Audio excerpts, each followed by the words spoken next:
What's up, everybody? This is Joe Rodriguez with El Super Mojado. Thank you for joining us for another edition of El Puro Pinche Watch Party.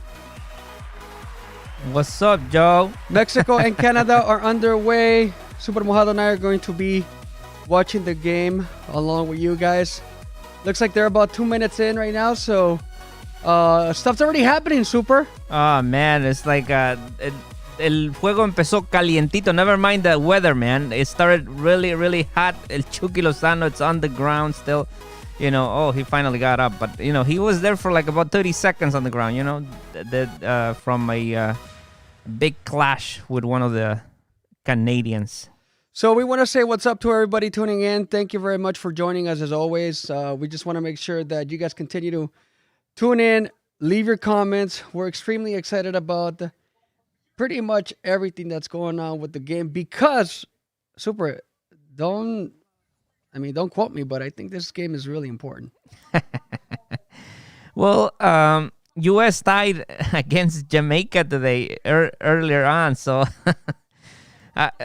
it's important to get that leadership, el liderato again, but the first spot on the table. But I don't know, man. This is gonna be a rough end of the qualifying.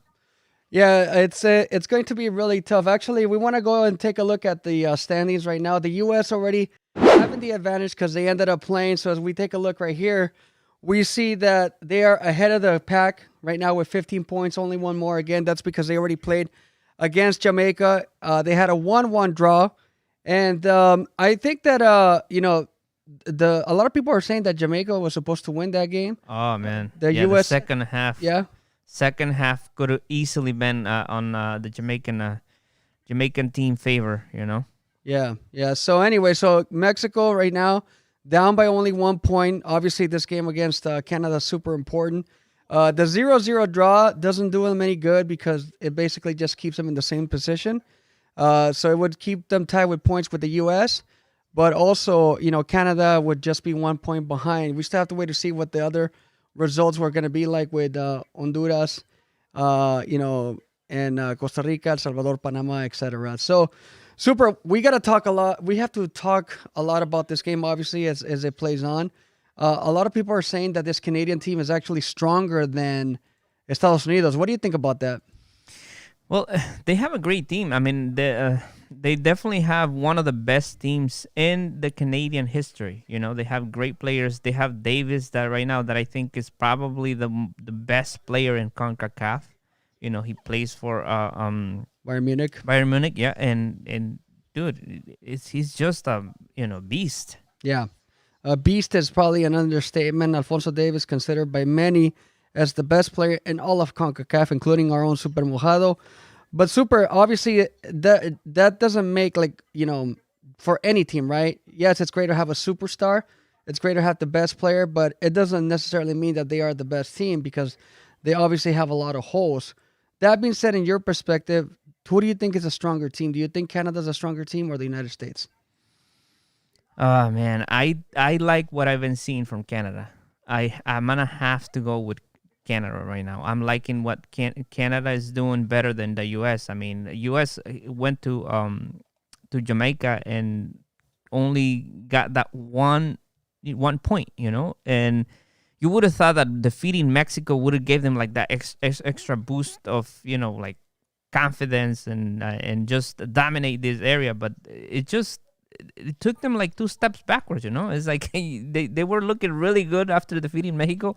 And now is a different story. Yeah, so right now it looks like, again, early in the game, we're watching the Canada versus Mexico game. The United States took care of business earlier on. Super Mojado, the stakes are pretty high, more than anything because of bragging rights. I think if we really stop and think about things, the U.S., Mexico, Canada are probably all going to clinch the World Cup. Wouldn't you say? I think so. I think these are gonna be the three teams that go directly to the World Cup, and like we talked about on the show in Cincinnati, I think that all four teams right now that are in the top spots are gonna go through. Panama definitely looks like they might be going to the to take that um wild card, and go and play against. I don't remember which area are we playing with, if Asia or South America this time. I don't think around, they've determined that just yet. Really quick. So again, I want to invite everybody to leave all your comments. We're gonna post a link on Zoom, or the Zoom link that you can join. You can just join us via audio via Zoom. So we'll send that out to you guys right now. So that way, in case you guys are interested in joining us via Zoom, you could just do so. You don't have to turn your camera on. You could just do it via audio. So it's basically our way to be able to connect with you guys.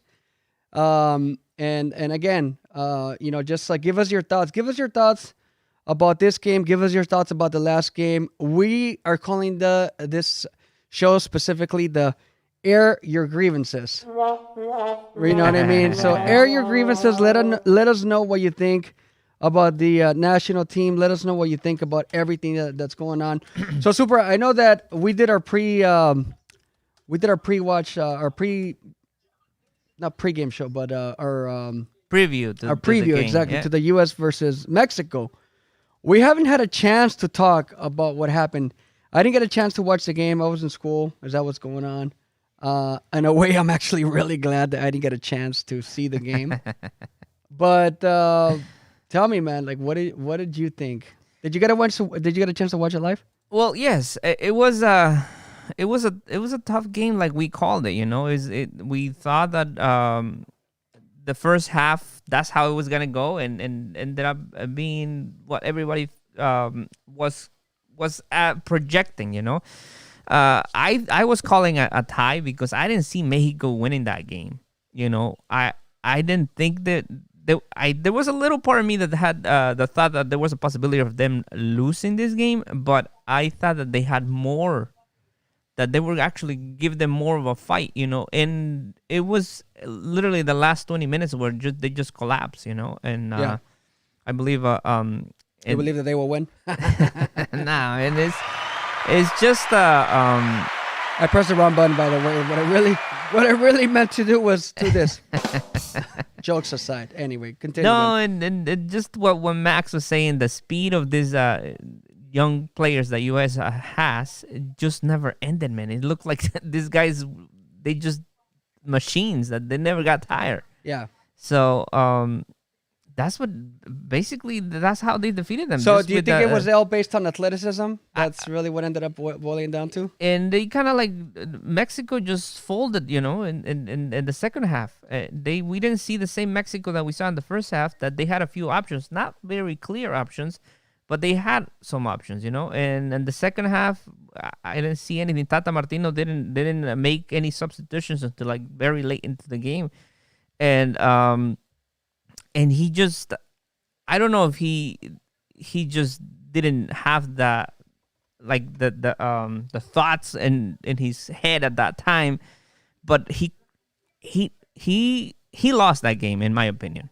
You have to move your pieces. If things are not working out, you have to move your pieces around, and it's like chess. You got to make that move or you lose.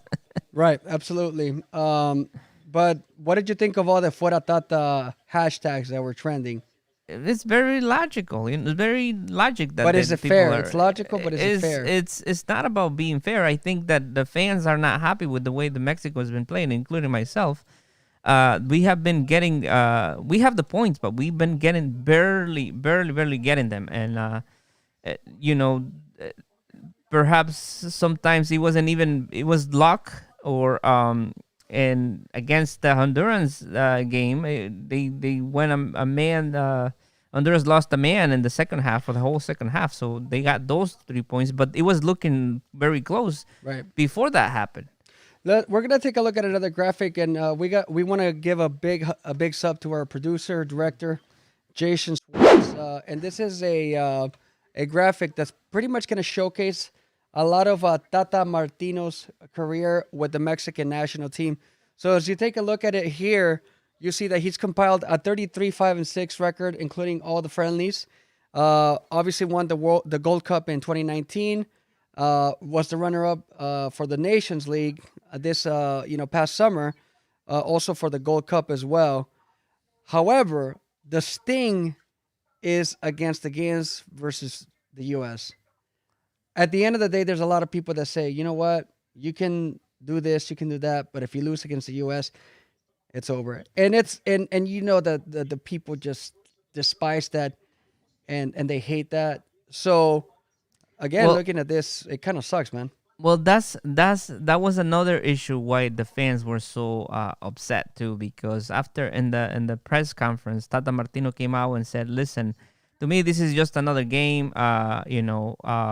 We are we lost 3 games against the U.S., but this is not about a game against the U.S. This is qualifiers, and I'm just concentrating on getting the team back on track, and this is not what the fans want to hear. He's like, I know that the Mexican people want to beat US all the time, but that's he didn't take the responsibility. He didn't say we lost.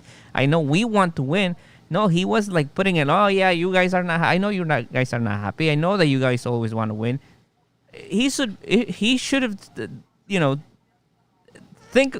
thought about those words, that actually he was getting killed everywhere, man. Right. All the media, all the fans, estaban masacrando al pobre. He put more wood to the fire, know. And I mean, it sucks. And believe me, like I said, I was upset too. So if they said Tata is gone, I wouldn't have actually disagreed. Yeah, it's tough. I've always said this. It's one of the toughest jobs in all the sports, man. A lot of people talk about how, some positions like the Cowboys, manager, right? Or like the head coach of X team or that team. They got nothing on the Mexican national team, man, because the pressure is immediate, right? You could be riding a 10, 11, 12, 13 game win streak, but then the moment that ends up that you start making this ¿cómo se dice? Cuando la empiezas a you know what? A bad streak. Yeah, once you start messing up, it's over, dude. It's over. I mean, I see what you're saying, because you could win a lot of games. Let's just remember what kind of games Mexico is winning. You're beating the very weak teams in the CONCACAF area. Right. And then you get taking some friendlies that basically are just made to make money. Right. They don't think about the sports, the sport and getting better, they just think about how much money they can make. Yeah, at the end it's all about the bottom line, man. Yeah, so it's the actual, the real test is here, If you don't dominate your qualifiers, like the last part of the qualifiers used to be, now is what is it? The octagonal, before it was the hexagonal. Hexagonal, yeah. So it's like, if you don't dominate this, we haven't advanced. Claro. Yeah, and that's where it's tough, porque, like I said, I think that you are just kind of programmed to be like the fans, at least, right? Están programados a pensar que México es el mejor. Yeah, and right? and the thing is with the fans. No, Mexico as that we have in the area, right? Mm-hmm. We have one of the best leagues. I'm gonna say it in the world, man. One of the top, at least 20 leagues in the world, and the finances are strong. We have there's a lot of money in Mexico, so so you should be able to just think about the amount of money that the selección makes, man. Claro. You should be really good. You know, it's like people are get pissed off, and it's like this guys make a lot of money. They should put a lot of effort into this. You know, because there's millions and millions of Mexicans out there that would dream to be in their spot, and they would give their best. And some of these guys are, not really, they don't put their best. They don't give their best. I mean, Yeah. So you're basically saying at the end of the day, it's the players that are responsible. it's a combination. It's a combination. When your coach sees that you're in trouble and doesn't make any changes, hey, he has some responsibility to it. But again, in the players that are on the pitch, if they have to just go all in. It's like, especially in a game like the U.S. Mexico-U.S. game, it's like you're playing for pride too. It's not just another game like Tata was saying. Right. That's why a lot of people don't like foreign coaches, right? Yeah, and that's one thing that they were highlighting over and over in every show that I watched. Right. Oh, Mexican coaches, if you make that mistake, you'll be fired the next day. It's like they're harder on the Mexican coaches, and they do. It's true though. It's true, and it's like look what happened with Juan Carlos Osorio. Right. 7-0, you the worst loss that you in Mexican history, and nothing happened. Yeah. So right now we're watching Mexico versus Canada. It's up about in minute 18 right now. It's kind of a dull game in a way. Like, we haven't really had too much excitement, not a lot of things happening. It seems as though the teams are both tentative. Obviously, both of them want to win. Last time that these two teams played at Mexico City, Canada gave Mexico a run for its money, ¿no? Ya mero se llevaron la victoria. Yeah, 1-1 draw.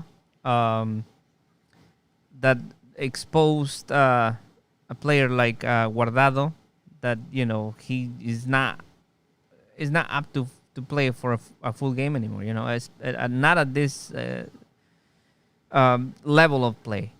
Yeah. And I mean, it's good that they take him for his experience, so he can motivate the younger guys. But he hasn't played he hasn't been a starter since with that time. Right. And right now it looks like Canada's physical ability again is starting to showcase some problems for Mexico, right? Yeah, well, and let's not forget. I mean, that weather over there too. It's just it's definitely being a factor, and it was snowing throughout the I think the past couple of days, and currently 17 degrees out there right 17 now. degrees. Yeah. So I mean, we're lucky that we're in Connecticut and we know what it's like to deal with 17-degree weathers. Yeah, Like, but just imagine that when you're not playing familiar, soccer out there, that it wouldn't be too bad, dude. I think that if you're playing at the pace that they're playing, you can handle it. But and especially if you're used to it, right? The problem is not being used to it. The problem is when you're not familiar, your body's not acclimated to that type of weather. That's when está más canijo. Oh yeah. 17 degrees to 17 degrees. Right. Oh yeah, man. What is that? 8 degrees. So what is it in Celsius? Is it like minus what? I don't know. I don't know my. Se me fueron las matemáticas. So greetings again to everybody. Mándanos saludos. Leave your comments on the chat. If you guys want to join us via Zoom, you can go ahead and certainly do that. Just click on the link. We'll bring you on.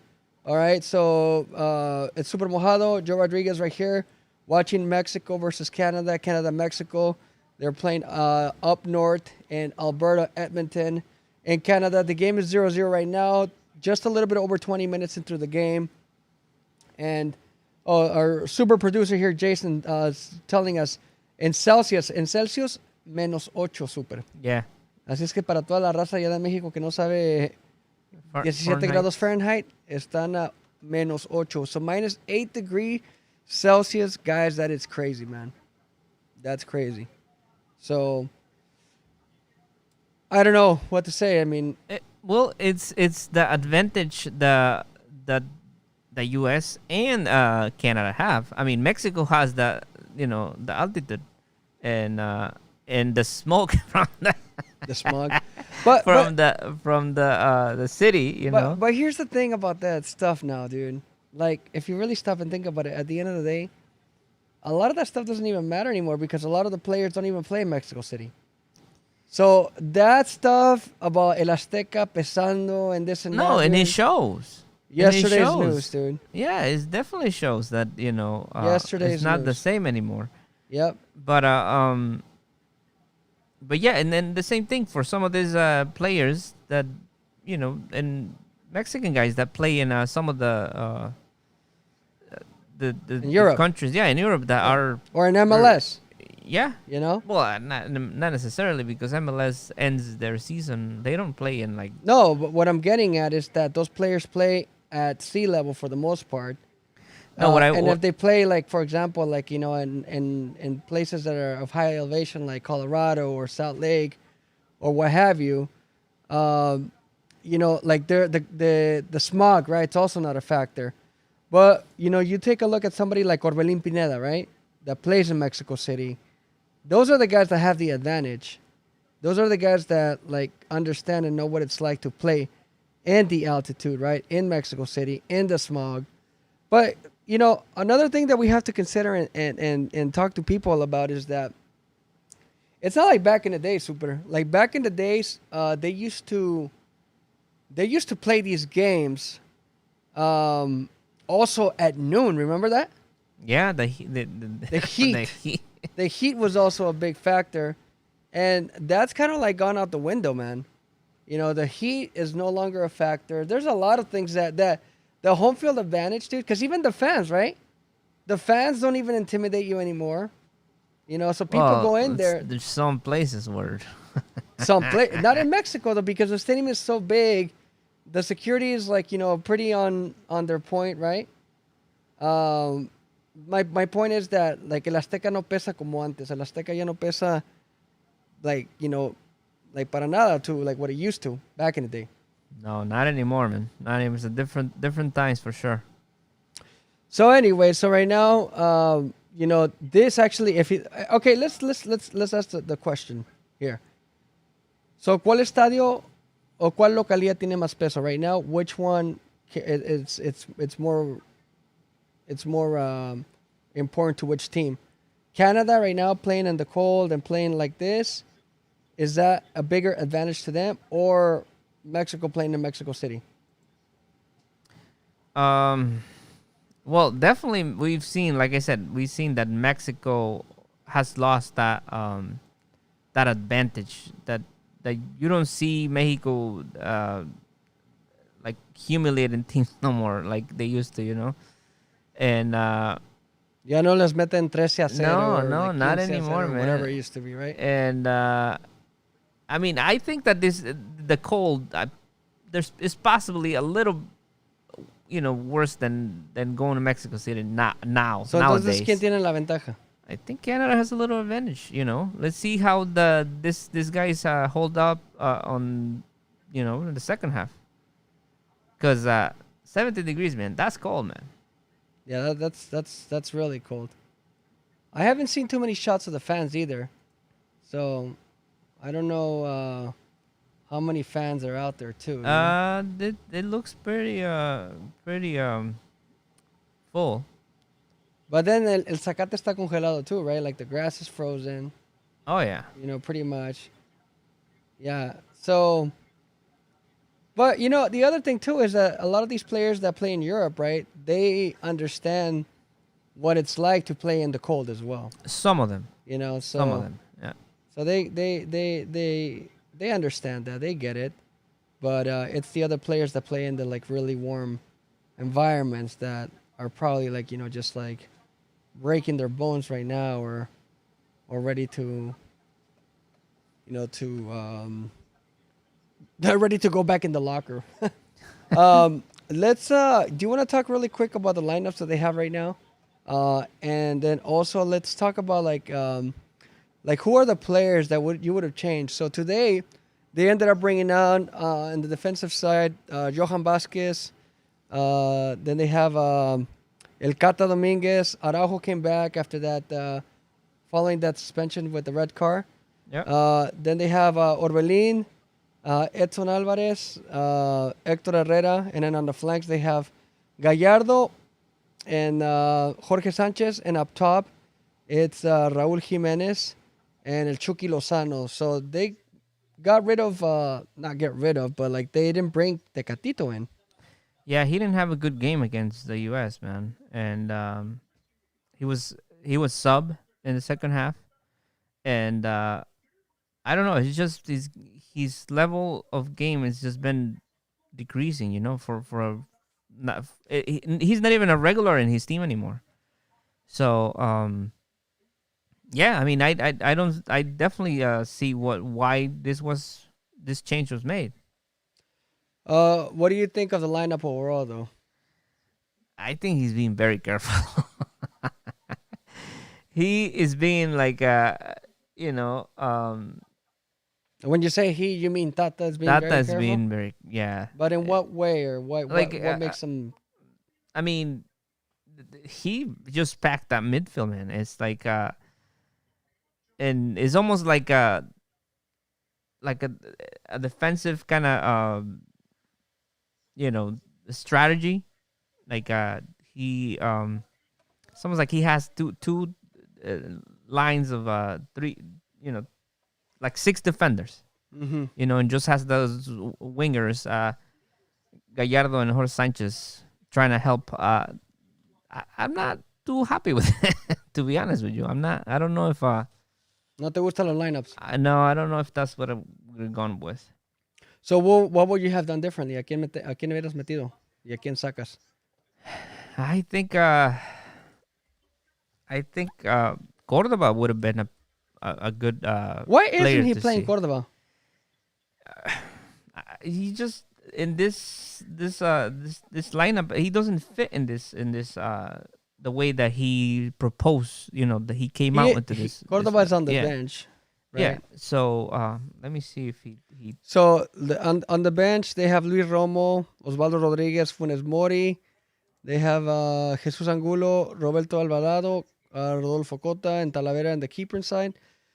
Charlie Rodriguez, El Tecatito, Guardado, Henry Martin, and Sebastián Córdoba. So those are the substitutes right now for Mexico. Pero like again, what about Funes Mori? Is he just not bringing him in because he has Raúl Jiménez in there? Is that what's going on? Yeah. But wouldn't you be able to play both of them at the same time? Yeah, but then you need Chucky. You're not gonna set Chucky to bring Funes Mori, and I think Chucky is a better player than Funes Mori. I mean, people are probably gonna think I'm crazy, but I would play Funes Mori. Right? I would put him at the very top. I would bring down Jimenez, because that's kind of what he plays, that false nine in Wolves, right? Yeah. So I would bring him down a tad, and then I would bring or push Chucky, because Chucky could come from the left or right. It doesn't matter. You know what I mean? Yeah. The thing is that I feel that como cazagoles, like Funes Mori is deadly, man. You know? Yeah. He's been able to prove that. My point is, okay, why not try that system out? Because what you need here is goals, man. And that's, you need goals. We're not getting any goals. Like the can we go let's put up the graphic. I think the standings has the goals right there, and it tells us how many goals like pros ¿cómo se dice? In favor and contra. So if you look at the graphic, right, and it tells you here the goal differential of Mexico +5 right now. So that could potentially end up being the difference maker in whether you end up getting the seed or not. Right? Yeah. So you need to score. And again, that has been like la debilidad, right? The weakness of Mexico all the time. Oh, somebody just got a yellow card, I think, from the Canada bench or Mexico bench. Yeah, it's Canada bench. So Super Mojado, so my point is that Mexico just struggles with the goals, man. You know, they struggles with the goals. It's been historic. They're like just not able to score goals. So I just think that Funes Mori would I, attract. I wouldn't call it historic though, because we used to score a lot more goals. And the CONCACAF when you play against Suriname or like or when not Suriname, like Martinique or whoever, Yeah. San Vicente, right? But now it's like, come on, man, nada que ver. Yeah, but that's the thing. Like you know how I feel about Funes Mori. I don't think he right now Oh, here's an it's opportunity for Mexico. the best option. I would definitely put Chicharito before Funes Mori, but again, that's like a cartucho quemado already. Yeah. What about? Let's talk about Chicharito some more then. Let's talk about him because obviously, like the memes are going all over the place, and everybody's talking about Chicharito not being there. Uh, what do you think about that, man? Are they paying the consequences of not bringing in Chicharito? Is that what's happening right now? Well, you just said it yourself, man. We're not scoring goals. That's what the selección needs right now, and Jimenez is nowhere near where the level that we know that he has, and we all know that injury was a really really tough injury to overcome. Yeah, He was out for a long time, and his life was on the line, and so of course it's gonna take a long time before he can like get close to what he used to be. yeah, and even then, right? That's kind of Eh, uncertain because yeah. with an injury like that, the psychological damage. That's the one thing that a lot of people don't even consider, right? The psychological damage that it does to a person's, psyche. Because at the end of the day, dude, like when you take a hit like that and it happens, doing what you love, right? Like, I mean, he loved going up in the air. I don't know, man. Like, I probably think about it twice. My story wasn't like, the same, but like, after I suffered like, an injury with my hand, like, when I broke my radius, it's like, you don't want to do certain things, right? Anymore because you're like concerned that an injury like that is just gonna like pretty much crush you. And you're right, it was his life on the line and everything else on the line. So, but you know what? The good thing is that there's, in theory, still time. Maybe we could look at the schedule of Mexico that's coming up here, and we can talk about like even like let's assume that this game ends up in a 1-1 draw, right? And Mexico's tied with the U.S. for 15 points and so forth. But if we look at the schedule, right?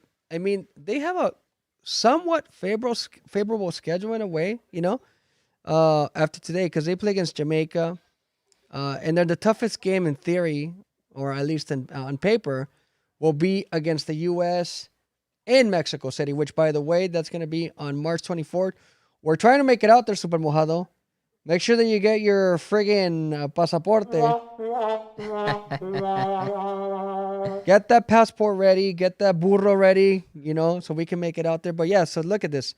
The 27th, 30th, February 2nd, against Panama, the 24th against the U.S. And they close out at Honduras and versus El Salvador in Mexico City. So I have no doubt that Mexico is, I have no doubt that Mexico is going to clinch the World Cup.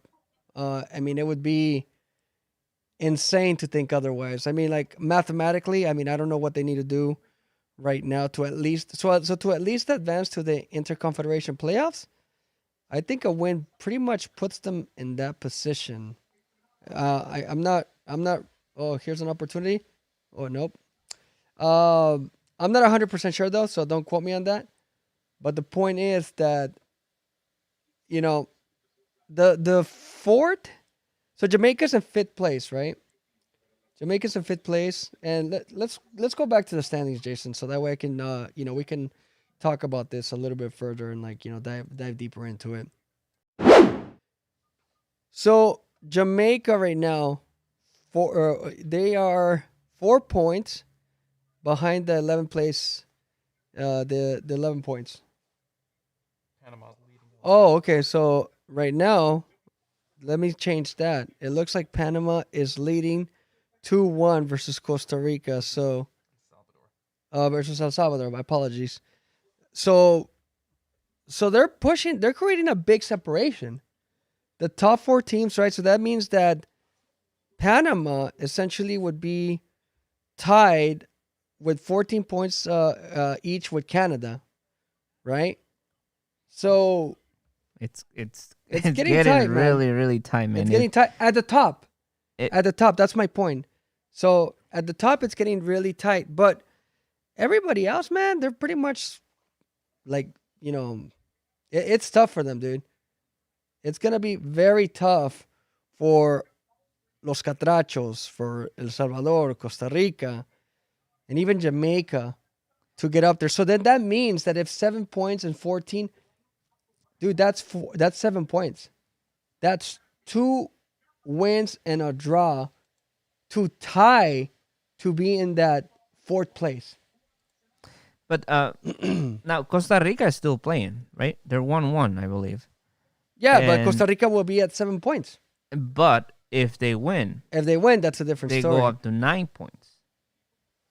Right now they have 7. They would go up to 9 points. So So Costa Rica, what's the score with Costa Rica right now? 1-1. So it's 1-1. All right, so the score to Costa Rica is 1-1. And they are playing against Honduras at in San Jose, probably, right? Yeah. So my point is that yeah, they have to win, dude. But even if they get the W, Super Mojado, right? That puts them 9 points. They're still 5 points behind the fourth place. Yeah. Yeah. So no, It- it's definitely there is a big separation. That's for Yes. sure. that's my point, that the separation is But- getting larger and but larger now- and larger. Now Mexico cannot be again in a spot where you're fighting to be the fourth place. You know, if No, and that's not gonna happen. That's my point. It's not gonna happen. That's if not they gonna be the lose case. tonight, they could fall down to, well, I don't think they're gonna get a lot of goals against, but they could end up in third place tonight. And I mean, if Panama starts scoring a lot of goals, that margin, like you were talking about earlier about goal differential, is gonna start getting closer and closer. Right. And Panama has 14 points as of right now Right. with this victory. Right. So right now this game is about 40 minutes. Is about to hit the 40-minute mark. I don't think I've seen a clear opportunity, Super. Nothing, man. A clear shot on goal, right? They say that Mexico, according to the stats, they say that Mexico has a save. That was a little churrito shot that they did against Ochoa. But Mexico, 0 attempts, dude. Well, like what? That's what I mean. Like it's the firepower is all. It looks like we have somebody that's trying to join us right here. All right, who is it, man? Let's see if we can potentially hear that person.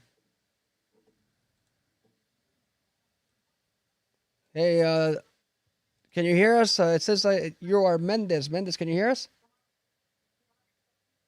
Hello. Hello. Saludos. Let's look at the audio thing really quick. Yeah, we gotta go to the road right there. Ahí, Can you hear ahí. us? Mendez, can you hear us? Por eso decimos que está un poco Yo. desaparecido Leonardo Luciano, pero también es por eso no le están ayudando sus compañeros en entregarle bien la pelota. Saludos.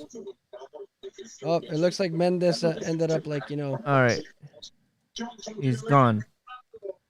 No tengan miedo. y vamos a tener a un tal Méndez. Ramón Chávez, saludos al buen don Ramón Chávez. And everybody else, again, you can join us by doing this. Jason, I think that we can put that, mute the audio of that participant right there. Oh, no, you got to do, That, yep. So like that. Maybe that's why they couldn't hear us. So click on that right there. Now click on doing technical stuff on the fly. How do you like that? So right click that bad boy right there. And then I think you can mute him. I don't know where you can mute him. You can mute him somewhere. There you go.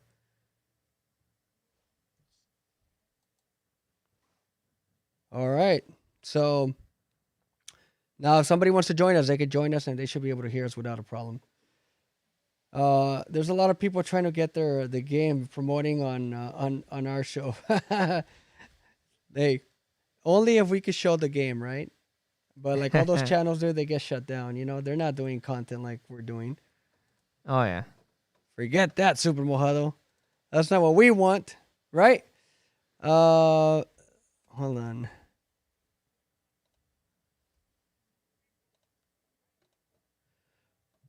All right, so let's continue to talk about this first half. It's pretty much coming down to the the last couple of minutes.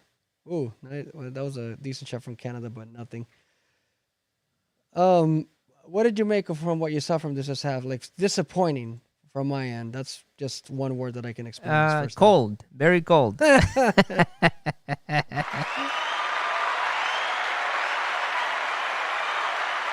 That's great insight, Super Mojado. Dude, let's dive in more. Very cold doesn't say anything. Well, like I said earlier, man, I think that El Tata Martino, it's definitely worried. He doesn't want to lose this game, for sure. He don't want to lose 2 games in a row, and he's being careful. You know, the the weather is it's not helping. You know, you can see the players how they're not used to playing in this type of weather. Yeah. You know, the field is probably hard, you know, like rock solid with all that ice on the pitch, you know. Right. So I don't think that the conditions of are the best to play soccer, and it's showing. It's showing, you know. It's we don't have very too many clear options on both sides. Yeah, that's true from both sides. So that's actually a fair assessment right there from both sides. But even then, I mean, it's pretty mediocre, like the way that things are playing out right now. So I think that if we get a goal, though, it'll certainly open things up, you know. But the thing is that we need to get that goal. Right now, it looks like the teams are both very like crunched in. Like everybody's kind of like chasing the ball around just a little bit. And let's see here what happened. Oh, they called a foul. It looks like there was an opportunity. Oh, the ref like literally just bumped into the Canadian player, man. You see that? What the hell's wrong with this guy, man? Hey, man. Man. He needs to put his foot down. Anyway, look at this. So this was this was tough. That grass though, dude. Like I played soccer in that weather. Whew. Yeah. What's the coldest temperature you've ever played, dude? Oof. I would say like the 30s, 40s. That's it? That's it. I don't think we ever played in we played in rain but in snow not too many times. Yeah, I've never played in snow. I would like to play in snow. I did get a chance to produce that pregame show for that U.S. versus Costa Rica game, that snow game. Oh yeah. So I got a chance to produce that on video, on TV. It looks amazing. It looks amazing. So I was actually really excited about that because you're able to like get just a different perspective. I remember that what's his face? Jermaine Jones, I think they called him the snow fro or something like that. So he had his like little afro puff like full of snow. I think Hercules Gomez played that game too. It was pretty cool, man. It was just like a different experience. That was in 2013. But they had to come out and like, you know, the grounds crew like had to come with the little squeegee or whatever push the snow. Yeah, out, to push the snow out of the way. But honestly, like I think that it's just a big opportunity for like people to like just try different things. But as far as cold goes, dude, I think we ended up playing a couple of times in like 17, 18 degree weather. It's super cold, right? But the thing is that your body is so warm and so hot that what sucks is halftime. Just think Oof! about Oh no! Oh, there it is. Oh, Canada 1-0. Right at the end of the first half, Super Mojado. Holy smokes. and Holy despite smokes. that he was putting the boss on the goal, they still managed to get that goal. Wow. Hey, like I said, that I think the Canadian team had the advantage, and I don't know, it's just the Mexican team is not looking good, man. Wow. So, I think that's it, man. I think it's over. We should just stop the watch party. Wow, look at that. Nice shot. Good save. Where are the defenders, dude? Who was the Dude, defender that was I'm like trying to telling slide you. right there? Great crack by this number 2 guy. Boom. And I don't know if Ochoa could have done a little more with that, man. First of all, you never send the ball towards the middle of the, So I'm gonna say that Ochoa, se la comió. Wow, there you have it. There you have it. It's 1-0 in favor of Canada. What a horrible time to get a goal, man, for Mexico. To go get a goal against, right? I mean, this is pretty much that pretty much could dictate, right? Like the ya valió super. That's pretty much it. There you go. It's gonna I'm gonna tell you this. It's gonna be 45. The next 45 minutes are gonna be crucial for Tata Martino. Yeah. If he doesn't show, Fuera Tata. If he doesn't show, he could possibly be Fuera Tata. Fuera Tata. La selección, los directivos, they could possibly give them the boot. Yeah. So we want to welcome everybody that's watching us right now. I know the game just went to halftime. People are starting to join us on Facebook, on Twitter, on YouTube. So saludos a toda la ganga. Leave us your comments. Leave us your message. Give us your thoughts about the first half. ¿Cómo les pareció la primera mitad? What did you guys think? Hashtag Fuera Tata continues. Give Tata your saludos on the comments too. Leave all your comments for Tata here. We'll send them over to him. Exactly. So join us. We have to look the link right there on Zoom. So if you want to join us, si nos quieres visitar, visita, hazle click en el Zoom, and then you can just join us and we can talk about this first half. But man, ahorita se miran las cosas muy malas para el Tata Martino. Muy frías. Yeah. No pun intended, but yes, indeed, Super Mojado. Things are not looking great for Tata Martino right now. Canada looked like the better team, and it's just an unfortunate situation for the fans of Mexico right now. It's too bad that I didn't get a chance to put some money on that game because I was actually going to put a draw. But good thing that I didn't put any money on that game. Do not gamble money that you don't have, by the way. All right, guys. So, again, it's 1-0 Canada at halftime. They are playing in Edmonton, Alberta. It's 10 p.m. Eastern. It's 17 degrees. And we're going to go around the rest of the CONCACAF right now. Panama and El Salvador, minute 87, 2-1 in favor of Panama. In stoppage time right now, Honduras and Costa Rica in San Jose, 1-1.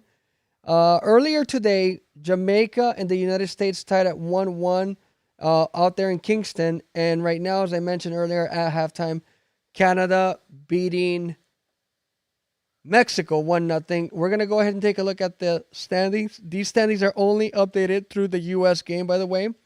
So right now, if we were to look at them, Canada would be in first place of the hexagonal. Octagon. Oh, perdón. Octagonal. Thank you. So Canada would be in first place with 16 points.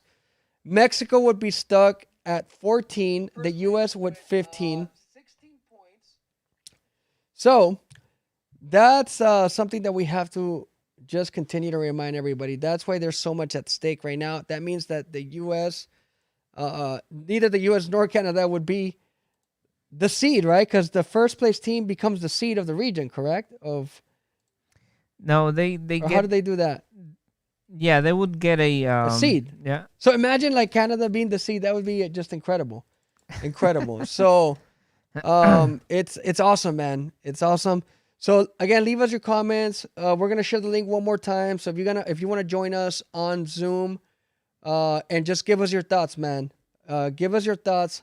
Let us know what you think. Let us know how you feel. If you really want Tata Martino out of here, then we can do that. Our good friend Ramon Chavez is saying, no, it goes off the FIFA ranking. Well, the FIFA ranking, I guarantee you that Canada is going to move up. Because after this game, there are no more, there's no more international games until the next FIFA date.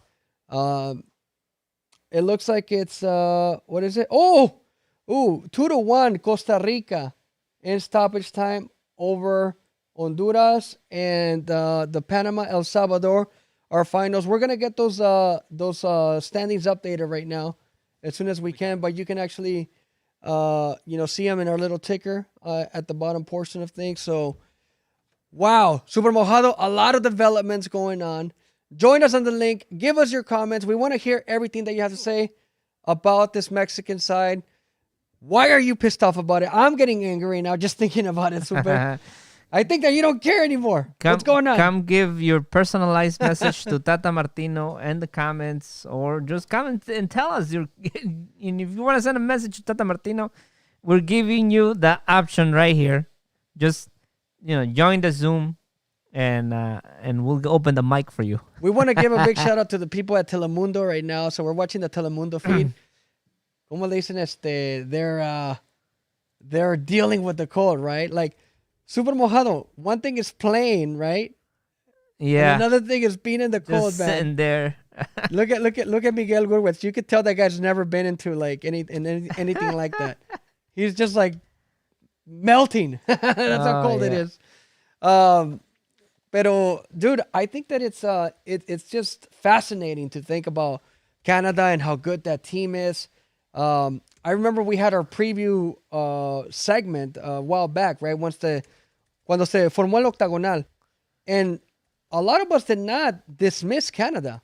No, a lot of us did not dismiss Canada. Saludos a Watch Humanity with his what did he put? Did he put a snowman and the 3 Canadian flags? That's awesome. That's awesome. So big shout out to Watch Humanity. Die. Well, right now he's watching Mexico die very slowly in Edmonton, Alberta. Have you been to Edmonton? No, I have not, man. I have not. And hey, it's on my cities to visit. Yeah. The largest mall in the world actually used to be there. The largest what? The largest mall in the world. Oh, the largest mall. Yeah. The Edmonton Mall was the one of the largest malls in the world. I don't know. I think like some other like country like Dubai or somebody overtook that. But anyway, Edmonton very like quiet because it's somewhat isolated, right? But the weather, man, it's a lot worse than here. Yeah. Here in Bristol, Connecticut, it's not that bad. No, it's not that bad, but yeah, for sure, man. At 70 degrees right now, we're not even in the... Yeah. But anyway, look, kudos to Canada, man, right now, the way that they're playing, because at the end of the day, you have said it, I've said it, a lot of our, fellow ETO guys have said it. We want the region to grow regardless. And honestly, even if it comes at the expense of Mexico, so be it. Hey, but again, it goes back competition is good. It goes back to what we've been talking about. I mean, you cannot be overconfident, man. Right. You cannot just forget, hey, I'm always gonna be the best. No, you have to work. You have to continue to put, to plan ahead.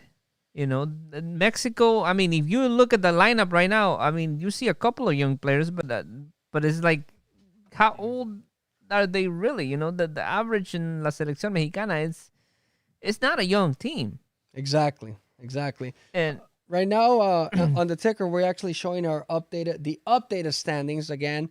You can clearly see Canada, and then these are live standings. All right, so Canada, 16 points. The United States with 15 points. Mexico at 14 with +4 goals differential. Panama and Mexico tied, right, for points, but Mexico edging just on the goal differential. Costa Rica moves up to 9.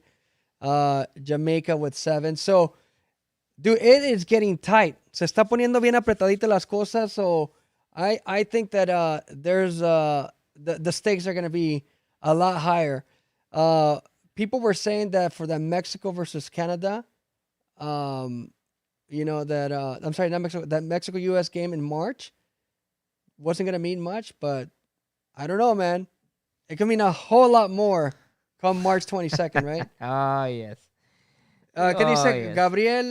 Gabriel, shout out. He's watching us on Twitch, and he says, Mexico, if you don't make it, it's okay. You will see Portugal in there, and I'm pretty sad. Big things not making it. Portugal is going to be playing in that playoff. Yes, the wild card. Yeah. So they're going to be playing. We don't know who they're going to be playing. A lot of European teams have already clinched, right? In Italy too. Italy's going to The playoff, yeah. Yeah. So Italy and Sweden is also in there. Scotland's in there. But one of the Wales is another team. One of the teams that I'm sad that's not going to be in the World Cup in 2022 is Iceland. I was a favorite, not because I just went there, super, not because I just went all there. right. How much did they give you to say that? No. Like there's no there's nothing like that. I'm just sad because they're a fun group. They're a fun group to watch, a fun team to watch. Their fans travel, right? And they had the Viking clap. You remember that? Oh, yeah. So they took over the Euros. What was that, Jason? In 2016? No, that was 2017 Euros. Anyway, and they just like took the Euros by storm. We sent, when I was at ESPN, we sent Marty Smith. He was like covering like the environment and like the vibe in Iceland, and it was a party, man. So like it sucks that like teams like that don't get a chance to go. Nos pregunta nuestro amigo Gabriel, when are the playoffs? I'll look into that right now for you. But the playoffs should be like relatively soon too, because they need to have the drawing soon, because remember, traditionally the World Cup drawing takes place in December, right? Yes. But yes. because of COVID and how everything got pushed back, and actually, acuérdense que el Mundial is going to be played in 2022 is going to be played in November. Yes. Right? Because of the summer that Exactly. yeah. Right. So let me see, as I'm looking at right here at the seating, it looks like so the semifinals are going to be played March 24th and March 29th. So by then, like pretty much like all the teams, like we're gonna know all the teams. And let's go back and look at Mexico's schedule really quick, Jason. Because again, Mexico, if we look at their schedule, so after this game, they have 1, 2, 3, 4, 5, 6 more matches. So that's what they have. 6 more matches. and 4 at home. So 4 of those are at home, right? And then, but here's the thing. So that fecha FIFA, the triple fecha FIFA, March 24th, 27th, and 30th, right? So those are the that's it, right? Like, so all teams are going to be qualified pretty much by then, except the inter playoffs. yeah. Right? And right now we don't know if like the CONCACAF team is going to play against Asia or South America, or so that's typically the way that they do it. I think they did it against Oceania when Mexico had to beat New Zealand. Oh yeah. So that's the only time that I remember seeing that. Right? So anyway, so like if you look at that, It just tells you, like, the games are going to be like squished really tight. There's a lot at stake for every single team. Ahorita estamos súper apretados. Va a haber mucha actividad. Enero, 2 partidos. Febrero, 2 partidos. Marzo, 3 partidos, right? So, like, everything squished tight. And then after that, it's all the preparation games, right? All the preparation games that we're going to end up getting. And I'm excited for 2022, super. Like, just talking about it gets me all pompeado, get all wired. And it's like, man, there's nothing like the World Cup. I don't care what anybody says. People can talk about the Super Bowl. People can talk about the World Series. They can talk about the NBA Finals, whatever. The Olympics, right, which is another global event. It doesn't matter, Super Mojado. The World Cup is the biggest sporting event on the planet. Yes, John Oliver was right. I get all giggly or whatever, right? But it sucks that FIFA is FIFA, the FIFA that we know. But the event itself, man, it's incredible. So, Yeah. ¿Qué dice nuestro amigo 983? Dice, Canada, USA, Panama para Qatar, México no va. Ande. Con todo. Hey, hasta que califiquen, like, nobody's in. People are pissed, man. People are pissed, and it's not looking good right now for la selección. Exactly. So, México no ha calificado. Nadie ha calificado ahorita. Look at este pobre Cristiano. They're showing right now some guy, like the Mexicans going to Canada. Although, granted, I mean, we got Mexicans pretty much everywhere, right? There's Mexicans in Canada. But, like, man, like, braving the cold. Look at estas pobres Cristianos too. Like, so they're showing the girls, like, with, like, 30 sweaters, like 30 jackets, their beanies, their scarves, porque está el frío a todo lo que da. I think everyone over there are. We gotta go back and revisit the Edmonton weather right now. It says that it's still 17 degrees. I don't know about that, man. It's like late at night, and the temperature like just keeps dropping right now. -10 Celsius is the current condition, right? 14 degrees. The wind chill is not bad. So in that aspect, se la rayaron. Porque el wind chill would have just destroyed him, dude, at the end of the day, right? So we're going to continue to invite people. We sent the link earlier today, right? Join us right here for the watch party. Second half is about to kick off right now. But there's still time. You can talk to us. Podemos platicar. If you guys are drinking your chelas, by the way, Super Mojado, is it because we're not getting any sponsorship money while you're not drinking your chela? What's going on, man? Man, it's I don't know. It just La Liquor was closed, man. Okay. It looks like we're gonna bring somebody here on board to join us if they decide. Oh, there you go. It looks like our good pal Edwin Cáceres is going to be joining us relatively soon. Let's see if we can connect with him. But yeah, all of you guys, anybody that wants to join us. Edwin, can you hear us? Yo. Edwin, can you hear us? Yes. Oh, there he is. What's up, brother? How are you, man? Good. How are you guys? Well, I'm okay. Super Mojado looks like he's sweating tears. No, man. No. No pasa nada.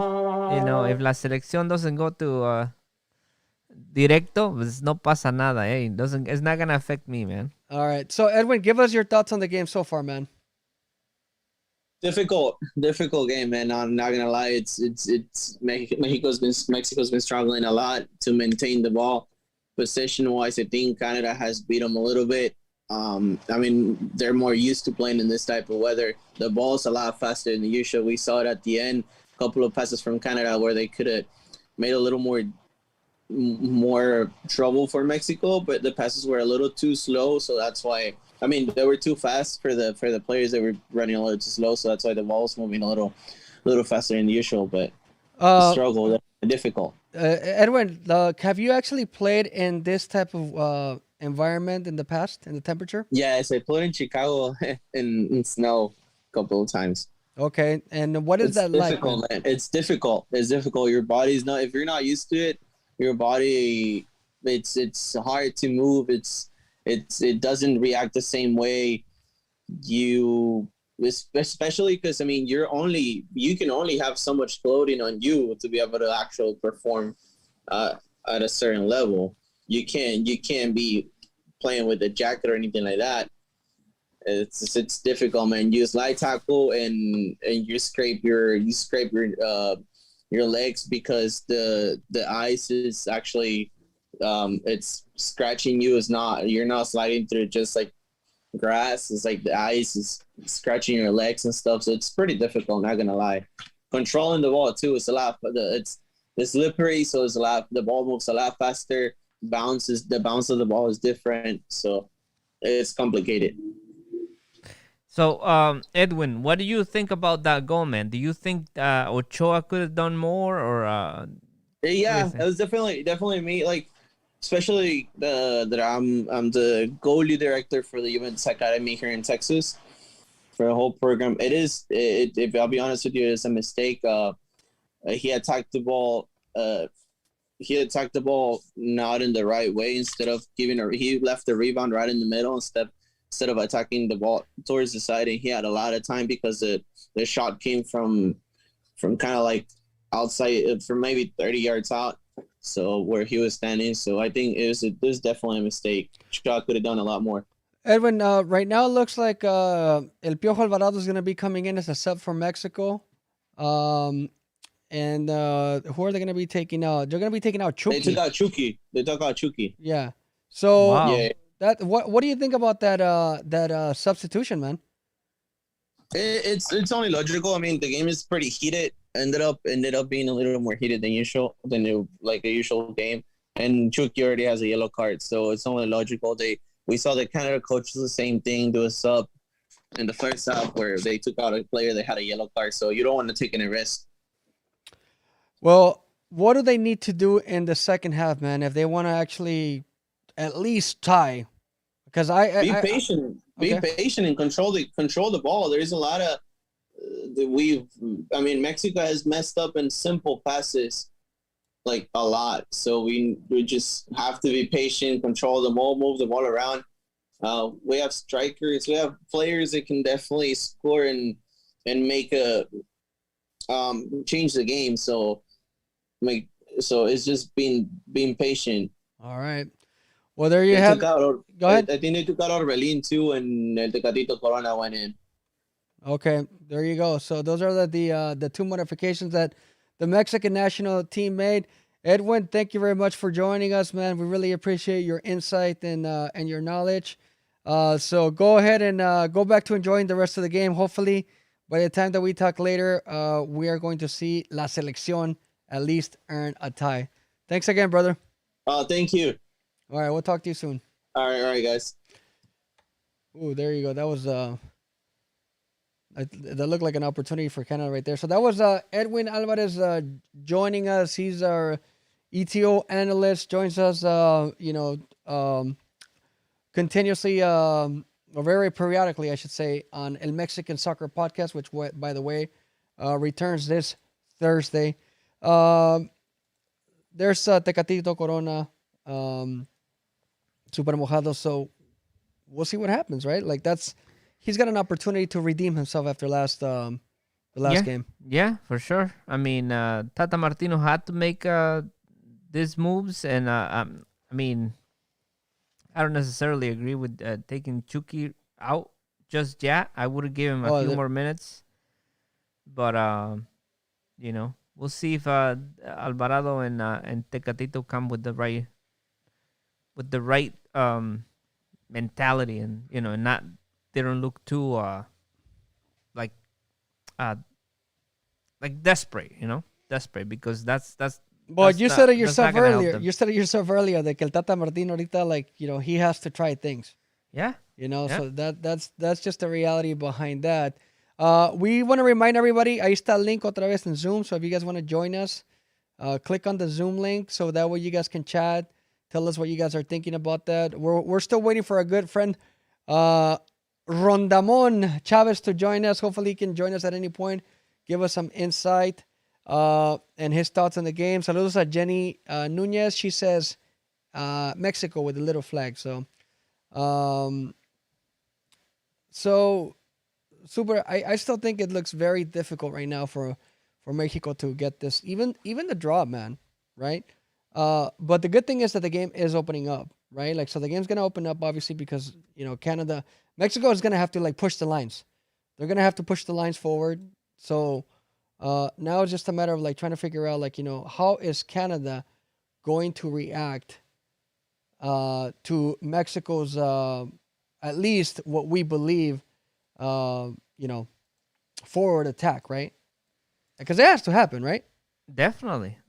I mean, don't be surprised if Funes Mori comes in relatively quickly, and he tries to play with that two forwards that we're not used to seeing Tata Martino playing like that. But he might just try to do that. Oh my God! Oh!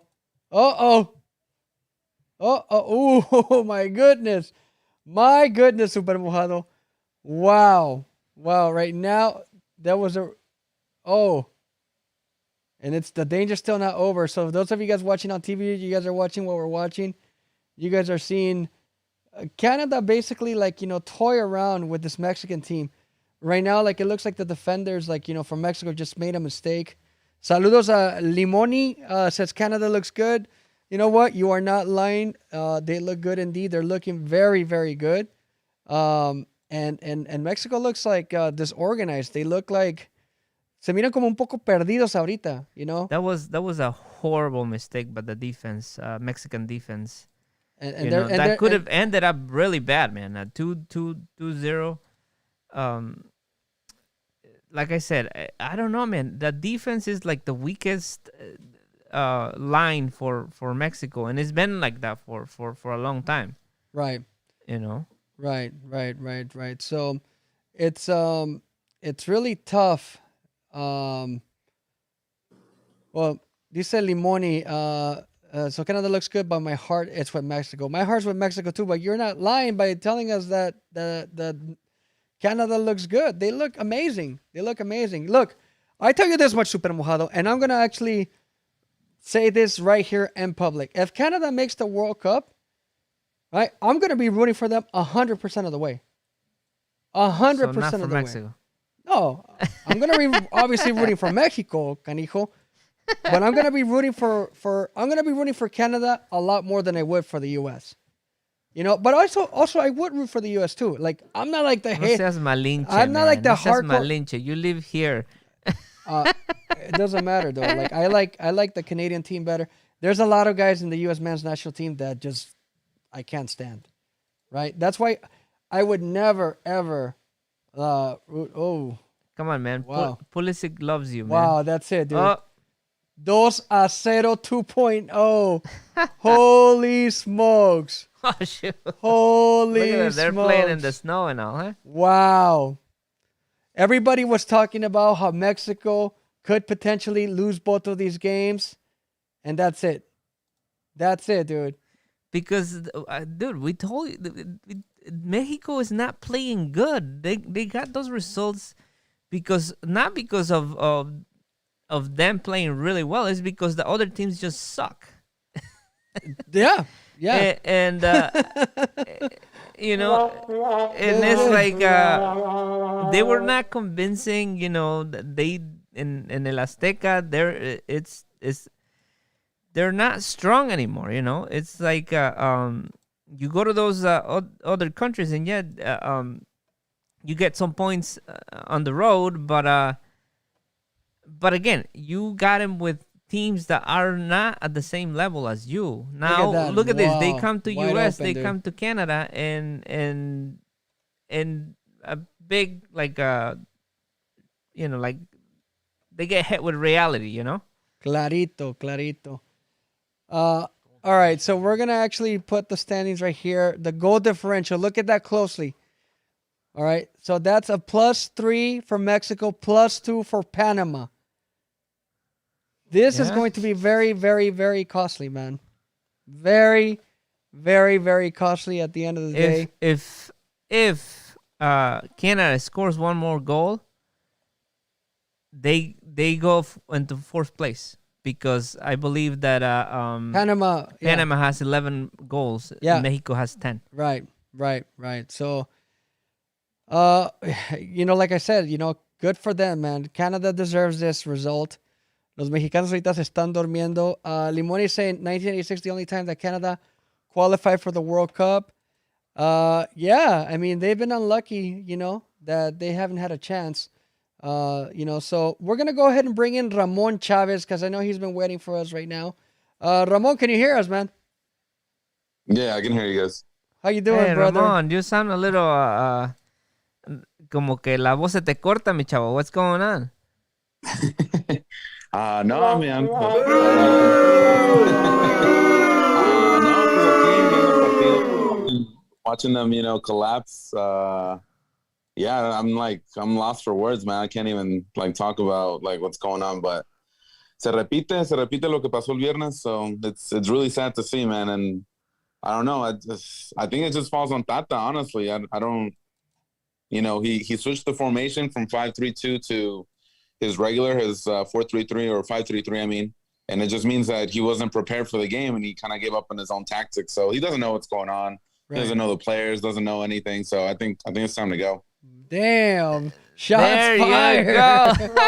Shots fired, Ramon. Now you're talking, Don Ramon, finally. Wow, I never thought I was going to hear those words from you, man. Okay, really quick, Don Ramon, we're going to bring back Edwin Cáceres because he wants to talk specifically about that goal that just took place. So, Edwin, if you can hear us, let us know. Hey, what's going on, guys? What's going on? What's up, dude? So let's talk about that goal. Wait, what can you tell us?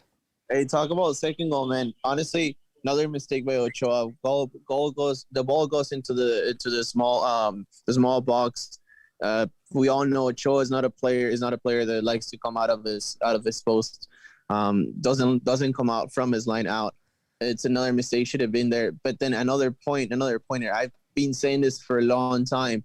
Ever since the 2018 World Cup, Mexico's been struggling to find a left back, a good solid left back. And I think the best solid left back that we have right now is Arteaga, and because of extra stuff did not involve performance on the field, he's not being called up to the national team. Mm-hmm. And the player that lost the player that scored the goal is Gallardo. I think, to me, it's a key point. If you guys watch the replay, whenever you guys go on online and rewatch the game, look at Gallardo is talking to Araujo while the ball is being played. Then he turns around and the player's already 3 steps in front of him, and that's where he scores. Very good observation from you, Edwin. Thank you very much for jumping back on quickly to help us break down exactly what happened. Ramon, going back to you, man, it sounds like you were extremely upset. Before I ask you the next question, I want to continue to give shout-outs to the people. Edward Morales nos manda saludos a ti, a mí, a todos los mexicanos. Dice, vamos Canadá, gánenle a esos mexicanos creídos. Ya deja de ser tan creído, super mojado. Por eso no te quieren, por creído. Man. Didata. Deuce a cero. So now they're going to have a new one. Deuce a cero. The French Canadians. The French Canadians are making their way. Ramon Mojado. ¿Qué pasó? Ramon, are you te mojaste, don Ramon. Are you related to Super Mojado? No, right? Please tell me you're not. Es mi hijo. How much does that sting right now, dude? How much does this fecha FIFA sting right now, man? I mean, I think it's a culmination of what happened this year. We saw it over there when we were at Denver. The Mexico barely scraping by Costa Rica, winning in penalties. Playing a decent game against the U.S., but ultimately falling against them. And saw it in the Gold Cup. Saw it again in these FIFA qualifiers. I'm not surprised, man, but this is entirely on Tata. I don't know, you can't, of course, Memo Ochoa is not having the best game right now, but he's been pretty solid. I think this year, but everybody else, man, it's just it's on Tata. His refusal to call Arteaga, like Edwin was calling about, when we need obviously help on the wings, and then obviously Chicharito having a great year and not even getting a sniff of a call up. And just constantly passing over players that are están en mejor momento, that are in form and right. Ready to play, and just bringing his own guys. And it's and I get it. With Osorio, we were complaining about too many people getting called up, too many rotaciones. With Tata, it's so static that the opponents know how to plan against them. And the worst thing is that Tata doesn't know how to teach his players how to counterattack those things. We saw it against the U.S. on Friday, where they were pressing Mexico all the way up, and they were like, you know what, you're gonna have to beat us like this, Right? And making the wings make decisions with the ball, and ultimately those guys like Gallardo and Chaka, they weren't able to do their part. So Yeah, that's on Tata squarely. That's not on the players. He should know that if they're gonna come with that pressure, they have to make adjustments. So it's on him ultimately. Now, is La Federación lo va a quitar? I don't think so. right. But then they look bad at that point. But here's the thing about Tata. He never won with Barca. He never won with Argentina. He lost 2 finals with Argentina. He won that 1 title with Atlanta, and suddenly he's like the best coach to coach for Mexico. Right. And just a little tidbit, he didn't even want to coach Mexico first. He wanted the U.S. team, and then he chose Mexico. So that's something to keep in mind as well. Just because my patience is running out. This isn't time to be playing around. Like me recuerda 2014 when we're barely scraping by, and this team is better than that, and it falls on the coach. Yeah, it's yeah. At the end of the day, you're right. It kind of falls. Well, not kind of. It definitely falls on the coach. He's the one that's ultimately responsible for the decisions, right? He's responsible for the decisions. He's the one that makes the final choice as far as who's going to be on the pitch, right? The players don't make that decision. So it's interesting. Más saludos a toda la gente. Luis Perez says, Super looked better in the Stars and Stripes mask last week. DJ Chaser saying, valiendo madre. Luis Bravo dice que regrese Hugo Sánchez. DJ Chaser is asking, is this is the, or I don't know if it's a question or a comment. It could be both. This is the worst Mexico ever? Question mark. It's hard to argue against that too, man. Luis Bravo dice, o como dijo Max, Hugo Chávez, que regrese Hugo. Ramon, Super. I mean, both of you guys, watched that game between Mexico and the U.S., and now you guys are both living this nightmare. What do you guys think needs to happen ASAP? Ramon, from my understanding, you're saying that pretty much fuera Tata. Would you actually, if it was under your control, would you actually fire Tata Martino and replace him immediately? Why or why not? Here's the thing. If I'm the Federación and I'm looking after the team, I'm saying no, at least for right now. But if I'm looking at it as Ramon, the fan and the writer, I'm saying Tata out.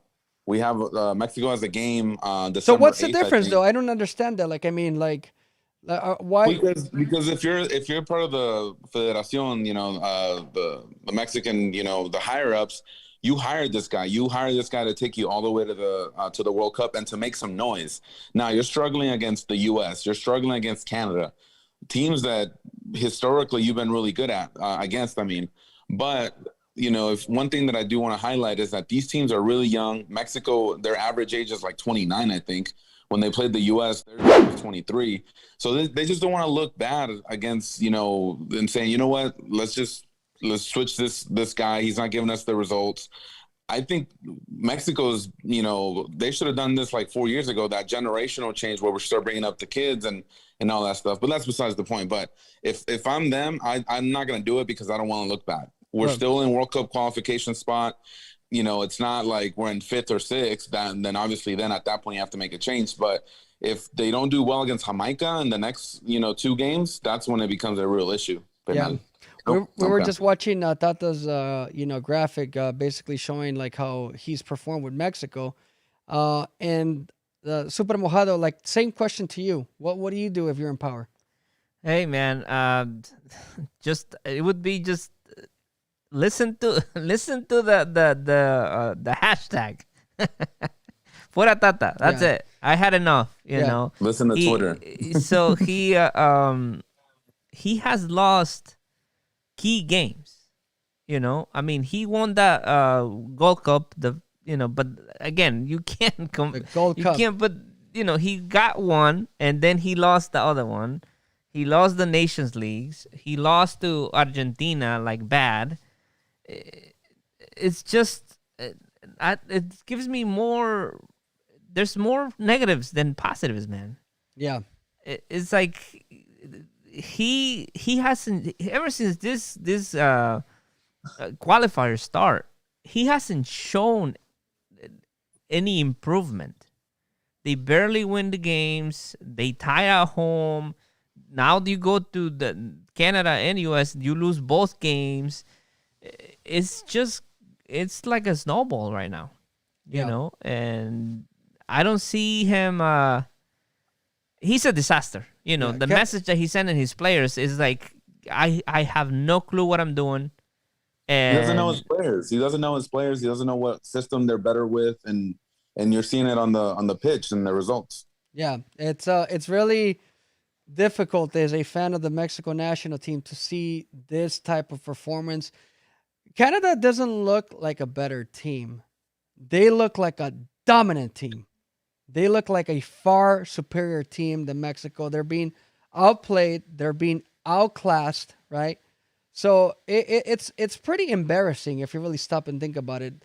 You're talking about a team that was 4 years removed, not even 3 years removed, from not even making the hexagonal last time around.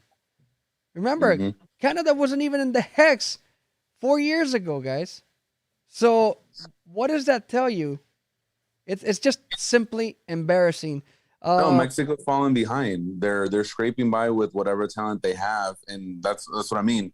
I don't care about the Gold Cup. I don't care about the Nations League and all that stuff. No. It's this. This is the one that matters. It doesn't matter. And if they're not qualifying first or second, which in the reality they should be qualifying in first, then the coach is doing a bad job. Then the federation is doing a bad job in bringing up those players. And because, like you're saying, Canada went from not even being in the hex to now probably ending first or second, Like, how much growth is that in 4 years? That's incredible, And then now we're seeing the U.S. with, like, countless European players, more than they can count. And Mexico is struggling against these teams now, and with no answer, no creativity, no determination, no heart. It's just sad to see. The other thing, that's finally, it feels like Mexico finally got a shot on goal. I mean, it's a shot. Here's the thing, right? I think they're gonna get a big reality check. At the end of La Gallina de los Huevos de Oro is probably coming to an end. I think that and you know what? And in a way, it's a shame, right? Because if you think about it, if Mexico wouldn't have qualified to Brazil in 2014, like when they had to go to New Zealand and get that, that playoff run, I think things would have been a little bit different, right? But the problem is because it's kind of like make it to the World Cup, play that, your 4 World Cup games and all is forgiven, right? But I think that if they wouldn't have made it to the World Cup in 2014, things would have been a lot different, right? The accountability would have been a lot higher. But the reality is that people are going to continue to support the team. They're going to continue to come and play those partidos moleros. Va a seguir siendo la gallina de los huevos de oro, man, right? And something like crazy and drastic needs to happen in order for things just to change, right? To change the culture. Because right now, like you said, Ramon, they're barely getting by. They're scraping by with the talent. I still personally do not believe that the best players in Mexico are playing. I still believe there's a lot more talent that has not been given the opportunity. Pero también, que se bajen de sus nubes, man, because they're not that good. And obviously the fans are also mistaken by thinking that, like, we have an average team, dude. That's what we have. Let's so let me give you a little bit of insight on that, just because we were in Cincinnati, right, a few days ago, and I was there before the Cincinnati game at the bar where the Pepis were at, the Ricardo Pepi, which is the forward for the U.S. Yeah. You guys know his story. He was born in El Paso, played with Mexico all through the youth system. Right. But once it was time to choose a national team, who did he choose? Yeah, obviously. Yeah. U.S. So I went over to speak with the family there, and I was just letting them know, hey, I was in El Paso a few weeks ago, and I kind of gave him a quick like, hey, I even though he didn't choose Mexico, I wish him the best, which I do. For sure, He's of still course. a Mexican fan. If he's going to Bayern Munich and all that stuff, Right. Wish him the best, right? And this is what the uncle told me, and this is what kind of stuck with me. He's like, dude, I wanted him to play with Mexico. I wanted him. Everybody in our family wanted him to play with Mexico, and I told him what happened. Well, what happened from the youth system to going into the national team? He's like, well, first of all, he's not going to play with the U.S. They guaranteed him playing time. They're like, if you come in and you're playing well, you're going to get to play. Was he going to get that with Mexico? No way. No way. If Raul Jimenez is there, if what's his name, Funes Mori is there, there's no way they're going to start a 19-year-old, right? Right. And then the second thing he said, we met all these people and they're all corrupt. They all care about money. That's all they're all after, and that's all they care about. And so when it came down to that, playing time and just the system, they're like, we're going to choose the U.S. And what happened? He started for the U.S., scored some goals in qualifiers, and now he's going to play for them. And we lost out on a great striker because of that. So imagine that happening with thousands of kids all across the U.S., right? Of course. That are able to play for Mexico. And in 4 years, they're going to be kicking our butt because they decided to play for Canada or they decided to play for the U.S. Right. That's no, that's and just it goes. An ETO exclusive, by the way. What's that? That's an ETO exclusive. There you go. Yeah, and it goes to where I was about to go. I think we really have to look at the administration, man. Yeah. We have to start there. Because if you see that your empire is falling and you're afraid to make a move just because you don't want to be seen like, oh, you made a mistake, I think that's not good. You have to listen. If you made a mistake, you have to own it and say, listen, yes, we made a mistake by bringing this guy. Maybe we have to reconsider and bring somebody else. But Super, I think it's, to echo Ramon's point, it's far more than just like the Tata Martino problem. It's the corruption behind Mexico. But that's what I'm saying. You have to start No. top. You start where? At the top. You have to But that's the thing. The problem is that the top is already corrupt, right? So if the people at the very top are corrupt, right, then it's going to be really difficult for the culture to change. That's just the reality. My concern is that if the culture is not changed from the very top, it's going to be extremely difficult for major change to happen. And yeah, I mean, everybody look at this. Another opportunity right here, almost for Canada. They beat out all the defenders, dude. There was literally like 3 Canadian players like blitzing to the middle of the goal. The guy crosses the ball and it's 3-0 Canada. Like their speed, their physicality. I think that Mexico has a lot of man. It's incredible, dude. Look at this. We're watching right now what Gallardo, is that Gallardo?